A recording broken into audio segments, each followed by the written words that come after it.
Namaste, Suprabhat, good morning. I'm your Sutradhar Geetika Ganjudhar, and on behalf of Business Standard, I welcome you all, distinguished dignitaries, respected delegates, and esteemed guests, to the much awaited, much anticipated first inaugural edition of our two-day annual summit, Business Standard Manthan. And this coming on the occasion of Business Standard stepping into its 50th year. And that's why, ladies and gentlemen, I have to begin by congratulating each and every one who's made a contribution to Business Standards Manthan over these 50 glorious years and have helped shape, influence, and transform the Indian mindset and set the gold standard for business journalism in India. Congratulations to you all. Congratulations, congratulations. And so we choose to name the summit Manthan. Manthan, a word that we've borrowed from the ancient Indian Puranas, to be precise, the Bhagavad Puran and the Vishnu Puran. Manthan, a word that describes the extraction of the nectar of life, the elixir of life, the amrit from the celestial ocean of milk. In the modern times that we live in, the ocean is akin to the human mind and the human consciousness. And over these next 2 days, ladies and gentlemen, we are going to attempt to churn the human mind and the human consciousness to extract the right mindset and the right action set required to propel India towards an equitable, inclusive, sustainable, happy, and prosperous future. Welcome once again, everybody, to Canada Bank Presents Business Standard Manthan. The theme of this year's summit is what it should be: a developed India by 2047. Come, let's all march ahead together and do what it takes to propel India towards this ambitious but important goal. To begin day one at Business Standard Manthan, I'm going to invite on stage the man in the role that drives the publication, the editor himself. Will you all please put your hands together and welcome on stage Shailesh Dobhal, editor, Business Standard, who will now render the welcome address of Business Standard Manthan. Good morning, sir. Thank you, Geetika, and good morning, everybody. On behalf of Business Standard, let me extend a very warm welcome to all of you on this opening day of Business Standard Manthan. I'm delighted, Geetika has already set the stage, to inform you that starting this year, we're embarking on a year-long journey of celebrating 50th anniversary of Business Standard, which is one of India's most respected business dailies. Business Standard started life on this day, March 27th, 1975. Perhaps the only good thing to have happened in that fateful year, I would like to believe that. Initially published from Kolkata, it was then Calcutta, with a cover price of only 40 paisa. Business Standard is now a 13 edition strong national brand and commands the highest price amongst all newspapers in the country, again a lucky 13. To mark this occasion, we are holding this two-day annual summit for dissecting business and economic thoughts. This national summit of thought leaders, christened as Manthan, is themed around the topic, A Developed India by 2047, the roadmap. How much can a country and a polity change in half a century? I'll just share some numbers with you to ponder over. In 1975, India's GDP was under $100 billion, $98 billion to be precise. It is now 3.7 trillion, grown by a factor of 37. GDP per capita was barely $158 in 1975. It has grown 16 times to over $2,600 now. In 1975, barely 50,000 cars were sold annually in the country. Last year, 2023, almost 4.4 million cars was bought, a growth of, well, just about 90 times. The country's life expectancy was barely 50 years in 1975. It is over 70 years now. Infant mortality was a high 200 per 1,000 live births in 1975, and now it's around 28. Maternal mortality was over 800 per 100,000 live births. It is down to 97 now, under 100. I can go on and on those figures, but I'm sure you get the drift. A lot has changed in the last 50 years.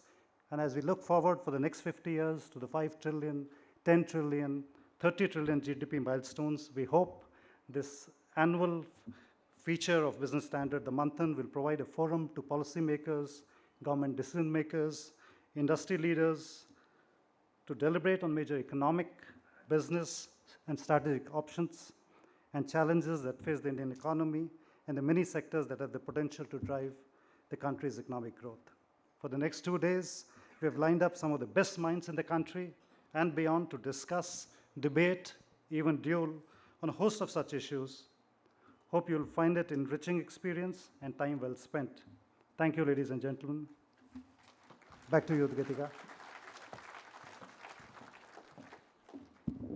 And that, ladies and gentlemen, was the welcome address of Business Standard Manthan rendered by our editor. All right, as I said a few minutes ago, the theme of Manthan this year is what it should be, India, a developed nation by 2047. And the theme of the very first session of day one is what it should be. The roadmap of India's journey towards becoming a developed economy by 2047. Ladies and gentlemen, a wise woman had once said that there comes a point when a dream becomes a reality and a reality becomes a dream. Indulge me if you may, but I think the dream would be that given the backdrop of persistent global inflation, of ongoing global geopolitical uncertainties, and the revised downturn of growth rate from 3.4 to 2.8% approximate figures, the Indian economy seems to be standing at the center of it all as the beacon of hope and beacon of optimism. Well, we are looking at projections which say that there could be an upward surge of 6% in real GDP over the next few years.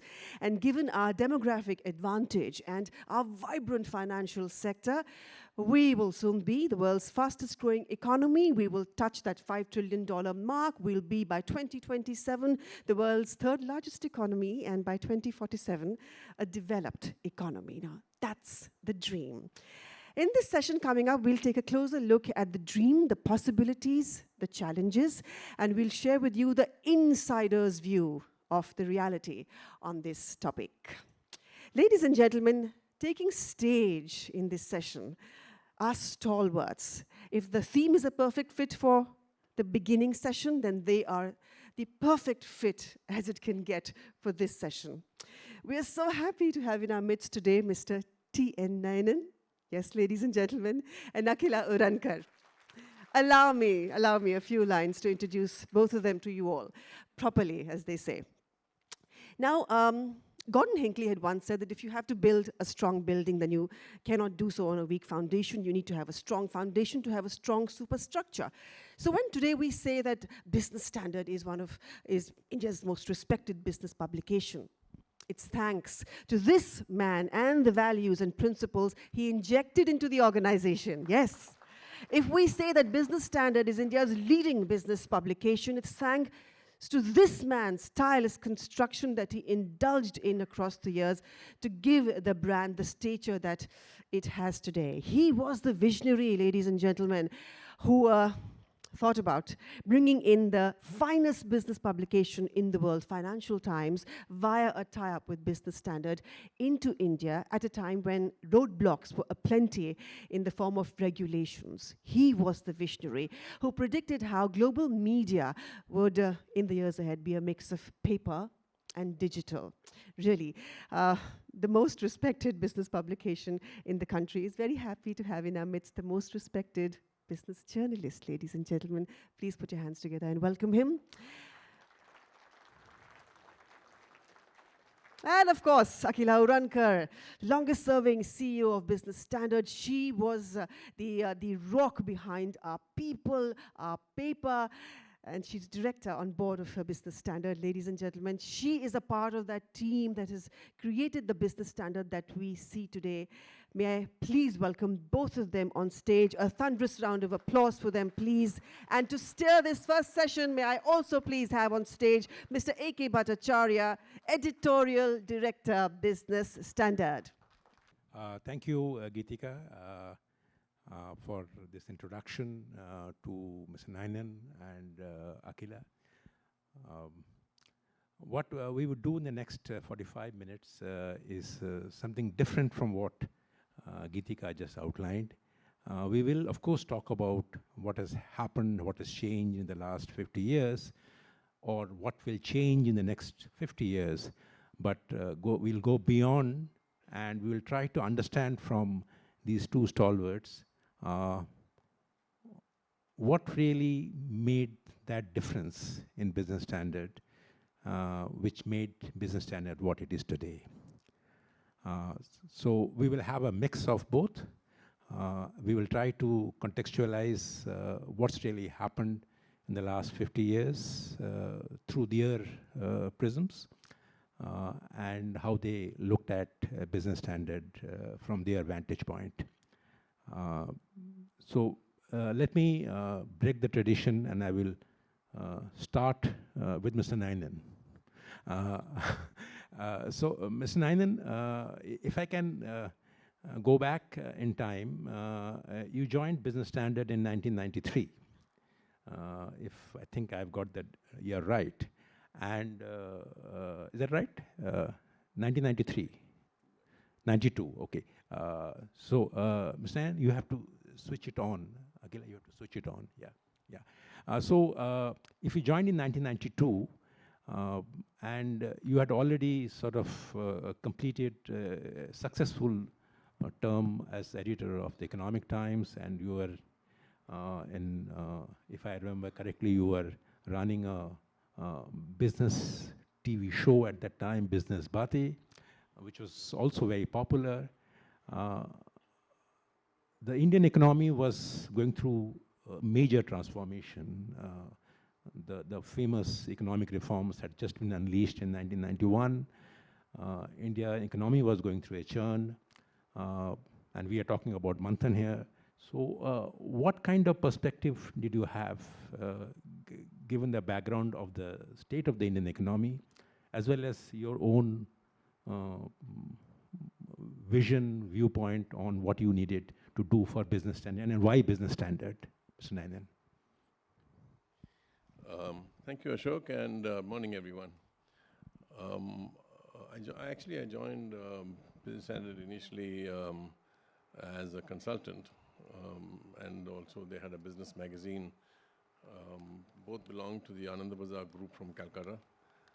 Business Standard was launched in 1975 as a business paper for Eastern India, because the Economic Times and Financial Express existed in Mumbai and had just come to Delhi with their second editions. And so they started ABP Group, which is the largest media house in Eastern India. They thought of a business paper for the East. But once Economic Times had gone national with 5 editions, Business Standard was really cornered. When I joined, the mission was to take Business Standard national. And I had suggested to the owners, the Sarkar brothers, that the only way to make this work was to get a foreign collaboration. And so we managed a tie-up with the Financial Times in London. It took a 10-year battle to get government to change its policy to allow foreign equity in print media. But eventually it happened, and meanwhile we started the Delhi edition, the Mumbai edition, and at some point the Sarkars found this was too big a project for them. So they sold out, and in 1997, Uday Kotak, who was then a young financial sector guy, bought the paper and the company. And so since 97 till now, Uday has been essentially the owner of Business Standard. So the economy was small, but when I joined in 92, the economic reforms, as you mentioned, in 91 had just happened, so it was an exciting time.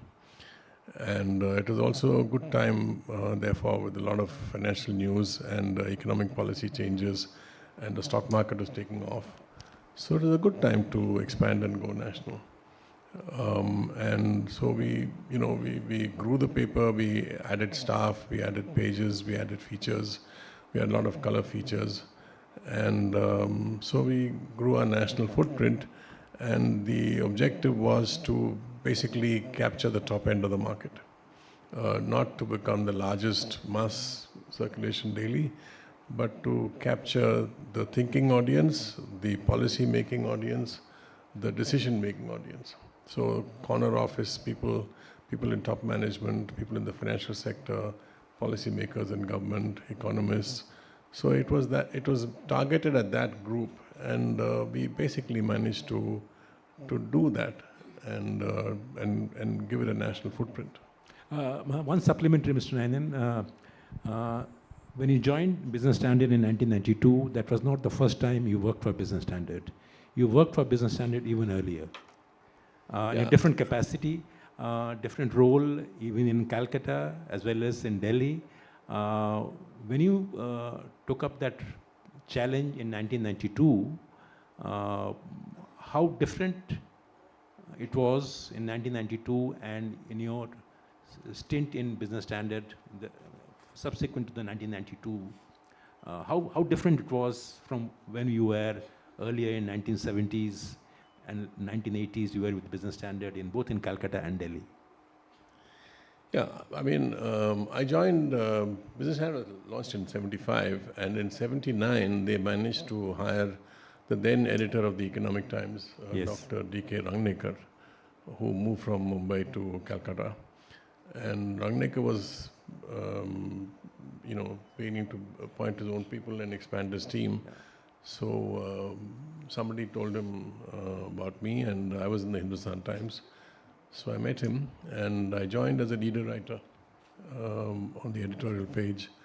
And then, I wasn't very happy in Calcutta, so I came back to Delhi and reported on government and the finance ministry and so on before I went off to India today. So I came back in 92, and Business Standard was positioned as the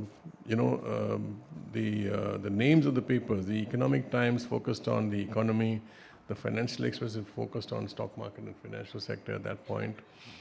And Business Standard was therefore named as a business paper for business. So it had a reputation as a news-breaking kind of thing.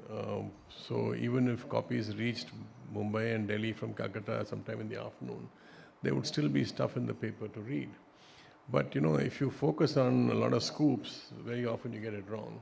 Mm-hmm. So the paper didn't have a reputation for great accuracy. So one of the objectives that I had to set myself was that if Business Standard prints something, it must be true. Okay. And we should be able to stand by it and defend it. So building credibility and authority was a key element of what we tried to do.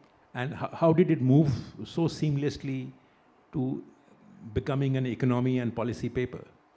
Well, we broadened the whole paper's profile. It was an 8-page paper in Calcutta. Yeah. So we took it up to 20 and 24 pages. So it meant huge expansion of staff, features, segments, sections. It was overall, growth and expansion, and the shareholders financed it until it became finally profitable. But it was a good story to start from a very small corner, selling very few copies actually in Calcutta, and pushed into a corner by the expansion of the Economic Times, which had happened when I was the editor. And then to build from there paper that occupied the top corner of the market was really a good experience. Okay. Akila, can I come to you? And before you joined Business Standard, you were working for a mobile company. So from a mobile company to overseeing a newspaper company, even by today's standards, it must have been a big leap and big change in what you were trying to do. Can you tell us what was the scenario like at that time, and how did you make this shift from a consumer goods company to a newspaper company? And how was it like? How different it was? And what did you do to make it different? Thanks, AKB. Well, the truth is, I had actually quit the mobile company where I was working. I was the marketing head there, so we launched the services in Bombay. And then I quit, and simultaneously there were some other offers which I had, primarily since my background was working either for a bank or for consumer goods, so I had options in both. So I interviewed, did all that, and then this came up. I was called, and the interview was interestingly held in Delhi, though I was based in Bombay. And they just explained the scope and what they want, what the vision of the team that was interviewing me, what they wanted to do and how they wanted to set up a separate company and build a new team, build a new organization. And they said, we want somebody to head the Bombay office for starters. So I went home, pondered a lot because it was a completely new field for me. So I said, let me give it a shot. So, I mean, it wasn't a planned move. But having said that, when I joined, it was a completely different world. We were used to a lot of, I mean, pardon my saying so, Ms. Ninan, but we were used to a lot of discipline in the place that we were working. And here you would find, the work culture was so different. I was in a state of shock for the first couple of months. But then I think things changed. We got down to building a team that, as Ms. You mean Ninan Business Standard was less disciplined? was, what is the word? Indisciplined. Okay. But it was fun. The team was very, very small. So one of the mandates was to build a large team. We had hardly any people in distribution. And since the vision was that we want to become a pan-national paper, that, as Mr. Ninan said, that we literally from 96 onwards kept launching an edition, a printing site every single year, Mr. Ninan, if I'm not wrong. So, so it was a good adrenaline rush, a lot of hype, going around building teams in all the branches and tying up with various distributors, presses. So I think we more or less achieved what we had, the original promoters had set out to do. So it was a nice experience, that whole expansion route and building the team. And I'm very happy to see that a lot of people that we inducted at that point of time are still with the organization. So personally, that gives you a lot of satisfaction that you've been able to bring in talent, nurture talent, and these people are heading different disciplines of the company today. A lot of people ask me this question and ask me also that how is it that there are so many people in Business Standard who who have stayed on in the organization without any changing and looking for another job? Well, I'll answer that and say she's a very good team leader. Okay. And people are comfortable with her. Okay. And that's why the team has held together. Okay. What would be your explanation? Okay, I mean, what is that glue that keeps the Business Standard team intact? And, is there anything, you said it was no discipline. Which means lack of discipline was not a glue, really. To me personally, you have to make sure you build a culture. I mean, Mr. Ninan actually set the tone, but you build a culture which is first of all completely apolitical. Keep politics out of the office. Mm-hmm. One, a lot of empathy, and you make people feel wanted. You have to have a warm working environment. To me, I think that's what keeps people together. And there have been times we've been very harsh on the teams because of whatever reasons, but people have stood by the organization, right? A lot of them are sitting right here, right now. So it's just, you just give them a nice, good working environment, a lot of liberty. And I think empathy works a lot. It's like a big family. Mm-hmm. One supplementary to you. When you joined from a mobile company to a newspaper company, Business Standard was a paper already with a difference, in a sense that in a newspaper company, you always have this old issue about editorial department and business department. And Business Standard has always been seen as a newspaper where editorial Was the boss, if I may say so. yeah, it's not the boss, but I mean, their concerns will be addressed and everything, and business. Now, wasn't that a difficult challenge for you to manage it? Because after all, the Chinese wall principle was in operation and it's still in operation. You always defer to that principle of Chinese wall and addressing that the editorial integrity is maintained. Now, how did you see that? See, initially, as I said, keep the jokes apart, the indiscipline bit out. Initially, when I came, that was another culture shock because I saw such two tight compartments, and you barely exchange notes, and one was slightly on a higher pedestal. So you basically worked your way through and, try and, ease the levels across your levels of discomfort or whatever. But I think there credit has to be given to Mr. Ninan because when the new company was formed and he took over as the editor and publisher, I think that helped a lot because he was overseeing both, so the engagement started improving. So we saw that change quite early in my career. So by 98, 99, you could see the difference. It's that, we did not interfere, we did not ask for favors, but the walls were there, but they were not like very, very tight. You could, at least engage with each other. Okay. Ashok, the point is that there came a time when the Chinese wall, as it was called, between editorial and business started to get broken down. And in many publishing houses, editorial began to get influenced by advertiser pressure because newspaper prices were cut to the bone in the effort to build circulation. And so the money had to come mostly from advertising. And so advertisers would put pressure and a lot of publications caved in. In fact, you got into this whole problem of paid news and, equity deals of all kinds. And we stayed away completely from any of that. Editorial remained pristine. It would not be influenced by advertising. We kept the Chinese wall going. It made life difficult for Akila and her team because while other papers were offering editorial coverage as part of an ad, we could not do that, and we did not do that. Yeah. And, I was a difficult person in the sense that I insisted on absolutism on that front. So, but at the end of the day, I think it helped even the ad sales people because they could sell a credible paper, and credibility mattered. At the time when other papers were compromising on their credibility. So that became a selling point, you're saying? It was a unique point at that point. Akila, would you? It does. It's helped the brand. It's kept the brand what it is today. You see the brand's equity today because people still say it's a credible paper. I mean, you cannot plant news. So let me ask this question to both of you. If it worked, why is it that other newspapers don't follow this principle? You'll have to ask them. I mean, Because why they would sacrifice editorial integrity to make a little more money is something that I don't understand. Akila, you have an answer? Yeah, because Mr. Ninan, it's not little money. It's a lot of money. And I won't mention the names. There are publishing houses which have departments which just do precisely that. So it's a lot of money.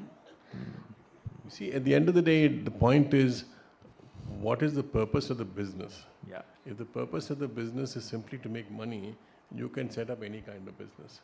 But if the purpose of a media company is to inform and educate and entertain, which are the three driving forces for an editorial operation, and if that is your mission, then that is what drives you. And you don't sacrifice that for money. Okay. Let me sort of move on to a different subject, and I will ask this same question to Akila also. Ninan, can you identify two most difficult moments in your long stint in Business Standard? I'm not even going into the change in the ownership, which you had to sort of negotiate and be part of that. I'm not even talking about the 2007-8 shock. I'm not even talking about the COVID. What were the most difficult moments that you sort of faced in Business Standard and how you managed them? I will come to Akila on this same questions. Well, you know, I was a journalist. Yes. And I had been the editor of I've been executive editor of India Today, I'd been editor of the Economic Times, and I was editor of Business Standard and also Business World magazine. Yeah. In Ananda Bazar. And then when they decided to sell, basically Uday Kotak came to Delhi and met me, and he said, I will buy this only if you run the company. So the Asian Age headline was not wrong. Sorry? The Asian Age headline was not wrong. That, Kotak buys Business Standard lock, stock and Ninan. Okay, but so, you know, I had to think about it because there was a risk that the paper would shut down. Yes. And at that time, you know, hundreds of colleagues had already joined, and a lot of them had joined because I was there. So I felt responsible for them. And so although in principle I didn't think this was a good idea, to save the paper, I told Uday, yes, I'll run the company, which is, you know, I didn't know what I was getting into, frankly. Because writing about business and running a business, I realized, are two very different things. And then the crisis was that the entire management changed for a lot of reasons, which there's no point going into just now. But the CEO went, the CFO went, the head of marketing and sales went, and then even the head of HR went. Yeah. So within a matter of a few weeks or months, maybe 3 or 4 months, you know, you had a business, the vacuum on the business side, and there were only 2 people really left. One was Akila, and one was a young chap in Delhi called Kush Kamra, who had the gift of the gap. So these became the 2 principal lieutenants, and when Kush moved on, Akila became the de facto CEO. She was the company president. And then she took the business load. I had to spend time on looking at numbers, and I was the external face in the sense I had to arrange finances, I had to get new shareholders in, I had to, you know, deal with banks. Those were difficult days then. So this was a huge learning experience for somebody who basically wanted to be a journalist. And of course, I made mistakes, and I think I was a difficult colleague for people like Akila because I came basically from an editorial stance. Yeah. And you know, I didn't really understand marketing and so on. So it was a phenomenal learning experience, but it was a crisis. And I think a huge factor that helped along was this complete trust mutually that existed between Uday and me. He trusted me implicitly. He was a banker. I mean, he was running his financial sector business. But he wasn't in media. And he basically bought it saying, I'm buying it because you're there. And with me, I had complete trust in him as a shareholder. And I would just meet him once a month in his flat in Bombay for breakfast. And we would discuss stuff. And if I needed money, I told him I needed money. And he would just ring somebody and say, you want so much, give it to him. So it was just a phenomenal relationship, which has stood the test of 3 decades. At any point in time, you felt that, you know, I'm a journalist right through. What am I doing here? There were lots of times when I said I'm being taken away from what I really want to do, and I'm spending time doing all this. Yeah. But there was no choice. You had to do it. So I did it. Yeah. Okay. It's good for Business Standard. Akila? Well, the 2 most difficult moments, frankly, for me were the year 2000 and 2008. Because when the dot-com bust happened in 2008, financial crisis happened. Because for me, there was, you know, like business started drying up, costs were there. And at that stage, we had to take a lot of decisions which were not very nice. So those, frankly, for me personally, were the most difficult moments. I think the team stood by and we literally swam through it effortlessly, but those were the most 2 difficult moments. Similar problems in both the 2 years, but very painful, and I would not like to remember those years. Okay. Was COVID more painful or 2007-8 more painful? COVID was, it was a differently. Here, with COVID, the entire world was going through it, so people right. understood it, and Whereas the challenges were 2007, very similar for across industries, across organizations. But whereas COVID was not easy either, but for me personally, I thought some of the calls which we had to take in 2000 and 2008 were not nice. That's right. You know, Ashok, the Yeah. point I want to make Sure. is that the integrity that I spoke about extended to the way the company ran its business. So when COVID happened and there was this complete shutdown, every company was retrenching and downsizing, and business had also retrenched and downsized. But unlike, I think, all other media companies, we went by the book on retrenchment. We gave every benefit that was prescribed by the law, and we went beyond what the law prescribed in terms of the payouts that we gave to retrenched, unlike all other media companies who basically gave a 1 month check and said, thank you, bye-bye. Okay. You know, that was that was recognized. Yeah. So the way we dealt with it was different from what anybody else dealt with. Okay. Yeah. We are coming to the end of our discussion. We have 5 more minutes, and I want to spend those 5 minutes, both of you, addressing what are the major concerns that you going forward, next 50 years of Business Standard, and what is it that you, as the old war horses, would want Business Standard as an organization to focus on next 50 years? The concerns as well as what you think we need to do. I think the media, what you think of as media has totally changed. Yeah. Companies like Google and Meta and, they're all now Yes. in your media space. So you have to, I think, number one, develop new capabilities. And number two, become more of a technology company. And that transition is not easy, but is unavoidable. You have to get into technology to understand how to move in the technology space. And now artificial intelligence is coming, and that too will be part of your challenge. So I think increasingly you have to be more on the technology side. And then you have to create new capabilities within to deal with the different ways in which now you have to approach media, and because the different ways in which people now access media. You know, there was a time when it was all websites, now it's all mobile phones. Tomorrow you don't know what it will be. That's right. So you have to be able to have the capacity to deal with the changes as they come. Okay. Akila? Just to add to what Mr. Ninan said about becoming a technology player, for me the concern is to be able to match up to the pace, the world, the way the things around you are changing.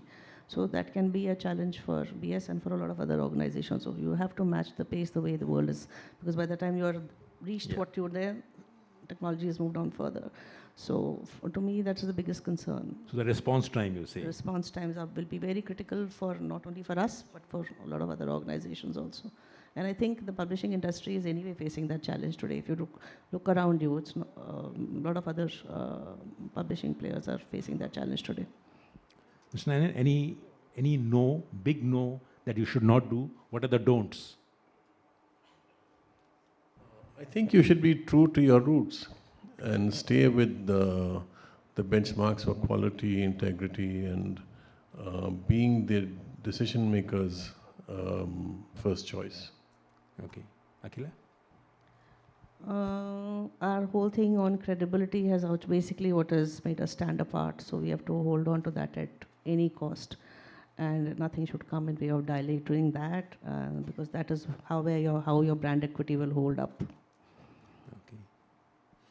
Okay, wonderful. I think we have, Mr. Ninan, anything you would like to say? I just want to say that we should, as all of us Indians, be very proud of where we've come in these 50 years, 49 years into the 50th year. And I remember as a young reporter in 1974 75, actually, yes, it was 75. You know, the biggest public issue in the history of India's capital market was two companies that had launched tire projects simultaneously. One was JK Group, which launched JK Tires, and the second was what was then the Bharat Steel Tubes Group, which launched Apollo Tires. Yeah. And both did public issues. Now they're called IPOs. And you know the size of the issue? It was the largest in the history of India's stock market, 12 crores. You know, and I remember the first year in which public issues as the total in a year crossed 100 crores was in 1980 or 81. Reliance or something like that. No, it wasn't.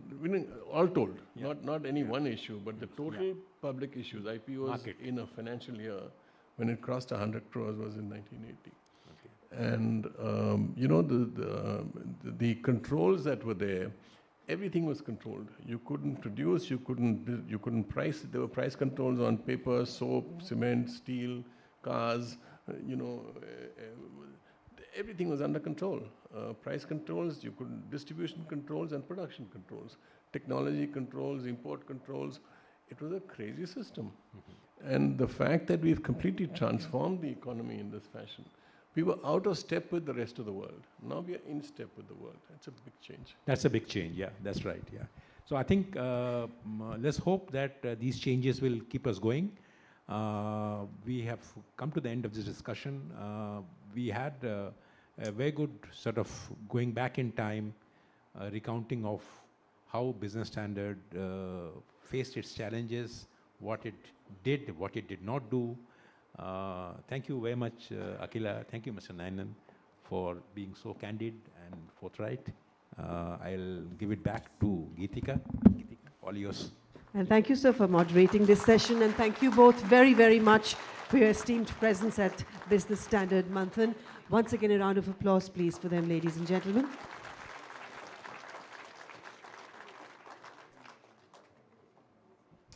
Please to come together for a photograph.